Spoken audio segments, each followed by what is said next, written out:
श्रीमान रवि जी, मुख्यमंत्री श्रीमान भूपेंद्र सिंह जी, श्रीमान चांडे जी, डॉक्टर मुकुंद जी, श्रीमान मोहन सिंह जी, विश्व के भिन्न भिन्न कोने से आए हुए सभी भाइयों और बहनों, गुजरात की तरफ से मैं भी आप सबका हृदय से स्वागत करता हूं और आप सबको 2014 के लिए बहुत बहुत शुभकामनाएं देता हूं। 2015 9 जनवरी महात्मा गांधी को भारत लौटने की शताब्दी का वर्ष है। महात्मा गांधी 1915 में लौटे थे। हम जब ये प्रवासी भारतीय दिवस मनाते हैं तो हमने 2015 के लिए कोई विशेष योजना करनी चाहिए, साल भर की रचना करनी चाहिए और विश्व में कोई भी इंडियन ओरिजिन ऐसा ना हो जिसको हमने संपर्क न किया हो और भारत की किसी न किसी विषय के साथ उसको जोड़ने का प्रयास न हुआ हो। तो मैं भारत सरकार से रिक्वेस्ट करता हूं कि महात्मा गांधी के लौटने की शताब्दी को हम बहुत ही शानदार तरीके से मनाएं और उसमें एक टारगेट ये भी रखें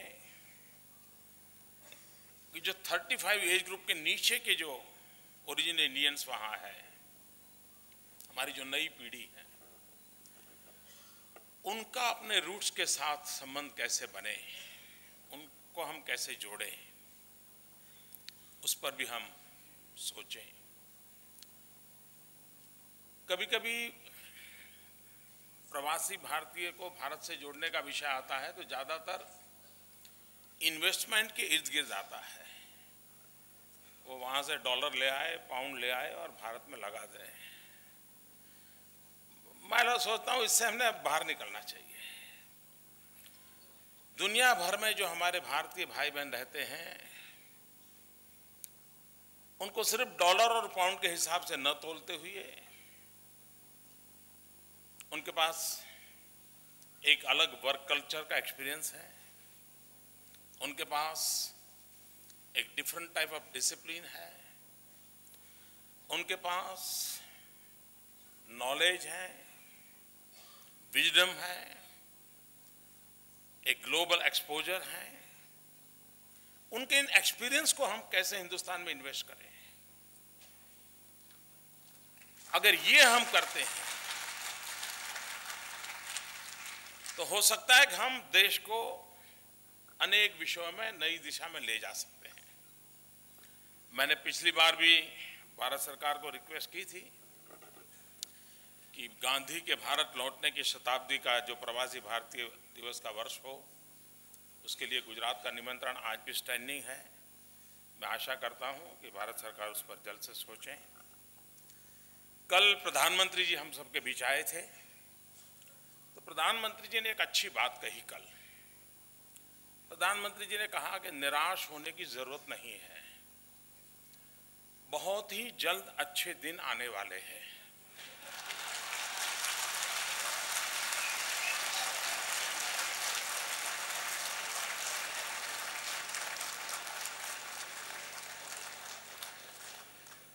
मुझे आज ये कहने की जरूरत नहीं है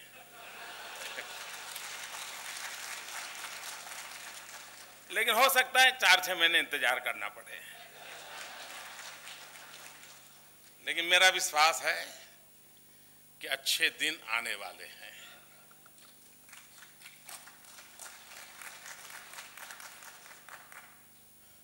भारत के पास बहुत सामर्थ्य है और न सिर्फ भारत को, लेकिन हम दुनिया को बहुत कुछ दे सकते हैं। ये शक्ति हमारे इस देश के पास है।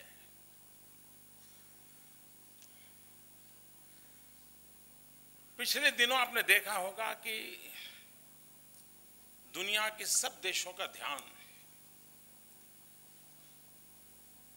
भारत की केंद्रीय सरकार से हटकर के राज्य सरकारों की तरफ गया है। हर कोई अब सीधा राज्यों के साथ ही डील करना चाहते हैं और उनको लगता है कि भाई एग्जीक्यूटिव अथॉरिटी वो है। जैसे हुड्डा जी ने कहा, चांडी जी ने कहा, सभी देश, इंडियन ओरिजिन हो या बाहर के लोग हो, सबको लगता है कि भाई अच्छा होगा हम राज्य के साथ सीधा अपना संपर्क बढ़ाएं, कारोबार बढ़ाएं। भारत जैसे फेडरल स्ट्रक्चर के लिए मैं इसे बहुत शुभ संकेत मानता हूं और उसके कारण हमारे देश के भिन्न भिन्न राज्य भी अपने अपने तरीके से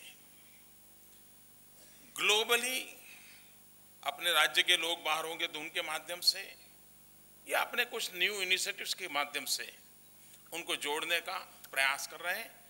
इसे भी मैं एक शुभ लक्षण मानता हूं। दूसरा, एक समय था जब हिंदुस्तान में भी राज्यों के बीच बात होती थी तो ज्यादातर कठिनाइयों की चर्चा होती थी और भारत सरकार से गिले शिकवे की बातें होती, मेरे पास ये नहीं है, मेरे पास वो नहीं है, आप वो नहीं करते, वो टिकना नहीं करते। सद्भाग्य से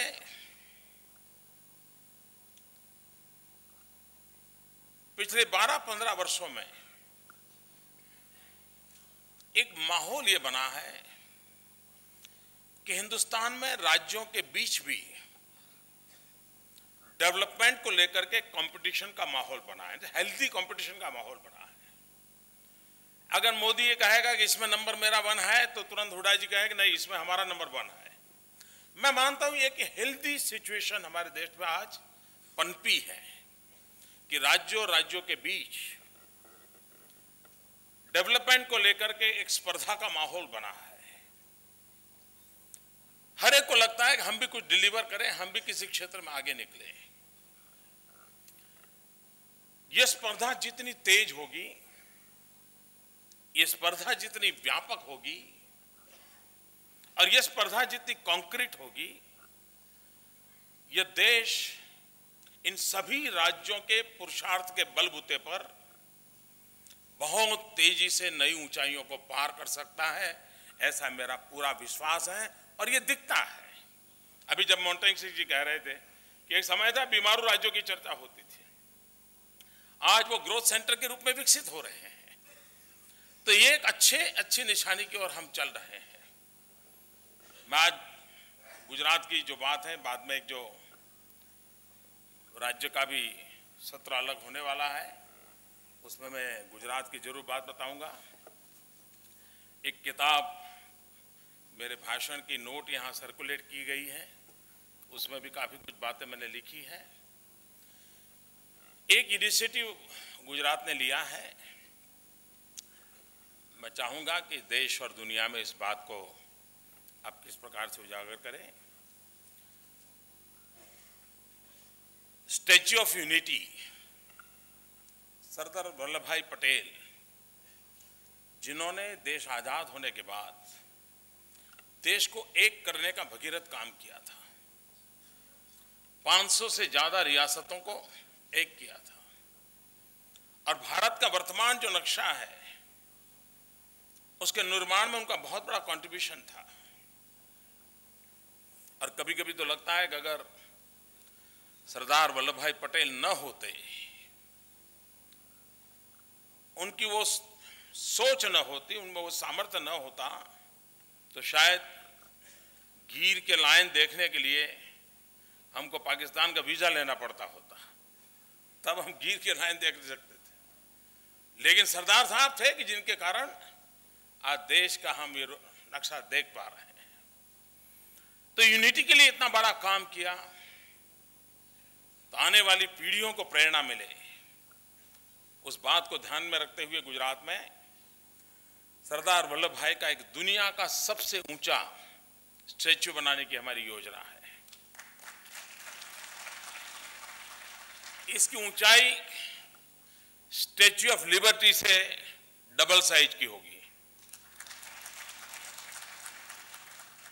ये विश्व का सबसे बड़ा, और ये यूनिटी का मंत्र होने के कारण हमारी कोशिश है कि हिंदुस्तान के 7 लाख गांव इस यूनिटी के अभियान के साथ जुड़े। पिछले दिनों एक कार्यक्रम किया था, 15 दिसंबर को सरदार वल्लभ भाई पटेल की पुण्यतिथि थी, डेथ एनिवर्सरी थी। मोर देन 1100 प्लेसेस पर रन फॉर यूनिटी का कार्यक्रम किया और 5 मिलियन से ज्यादा लोग रन फॉर यूनिटी में हिस्सा लिया और ये वर्ल्ड रिकॉर्ड बन गया। तो सरदार साहब कितनी बड़ी प्रेरणा दे सकते हैं। तो इन दिनों ये अभियान चल रहा है और आने वाले 5-7 साल में काम पूरा हो और विश्व के सामने हम भी एक गौरव के साथ खड़े रह सके, उस दिशा में हमारा प्रयास चल रहा है। आने वाले कुछ महीनों में दुनिया के देशों में जहां जहां भारतीय रहते हैं वहां पर भी वहां के वेदर के हिसाब से सोचना पड़ता है, लेकिन कोई न कोई रन फॉर यूनिटी का कार्यक्रम हो भारत के साथ और इस अभियान के साथ जोड़ने का कार्यक्रम हो। हमारे दफ्तर से सभी देशों का संपर्क हो रहा है। मैं भी आपसे आग्रह करता हूं कि आप अपने रिस्पेक्टिव कंट्रीज में अगर इस कार्यक्रम को करा सके तो जरूर करना चाहिए, ताकि उसके माध्यम से हमारे देश की बात हम दुनिया के सामने पहुंचा सकते हैं। आने वाले दिनों में 2 महत्वपूर्ण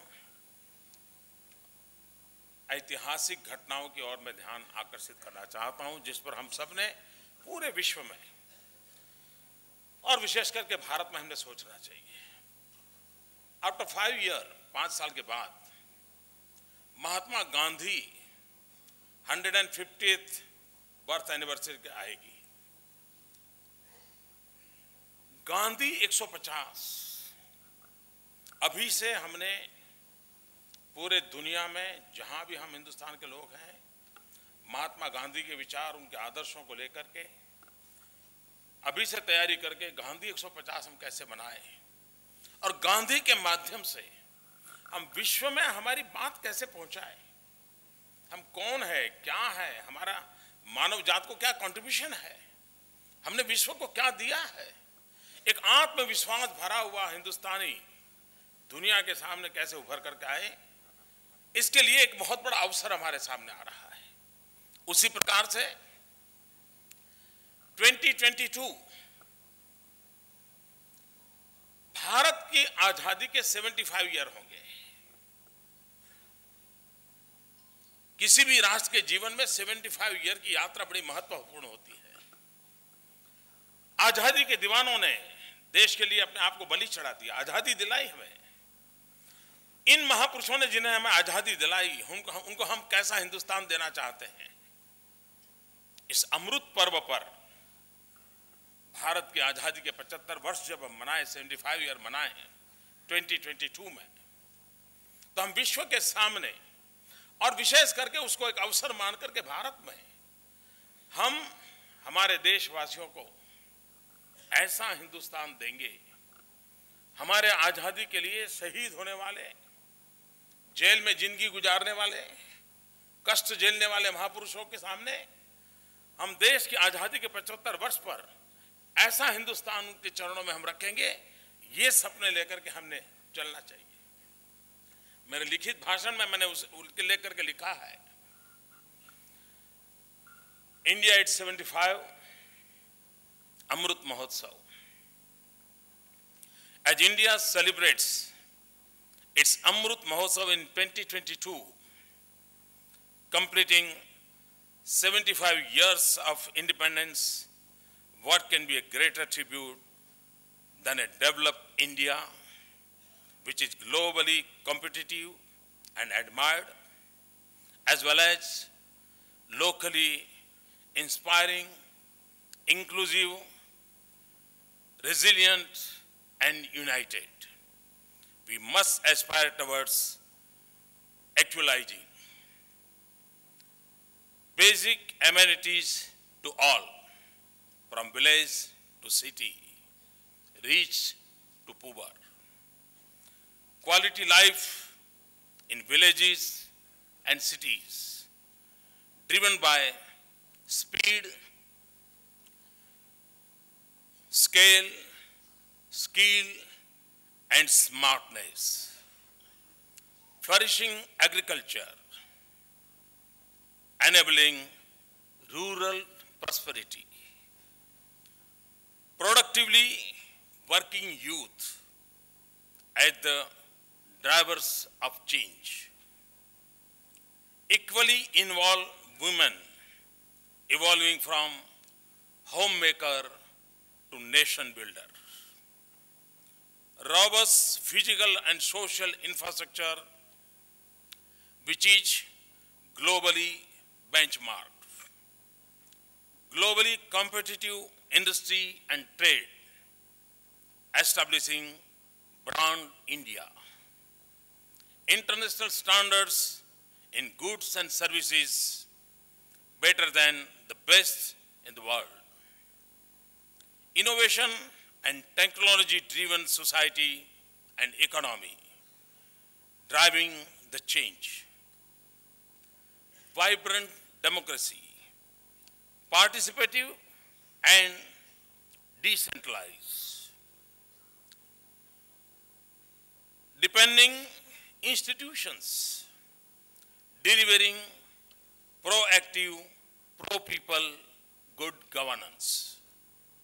Believe me, such an India is possible. All we need to do is join our hearts and hands in the spirit of Ek Bharat, Shrestha Bharat. United India, Grand India. Always putting the national interest first. India first. The best foundation is our own culture. The best tools our own hands. And the best material our own aspiration.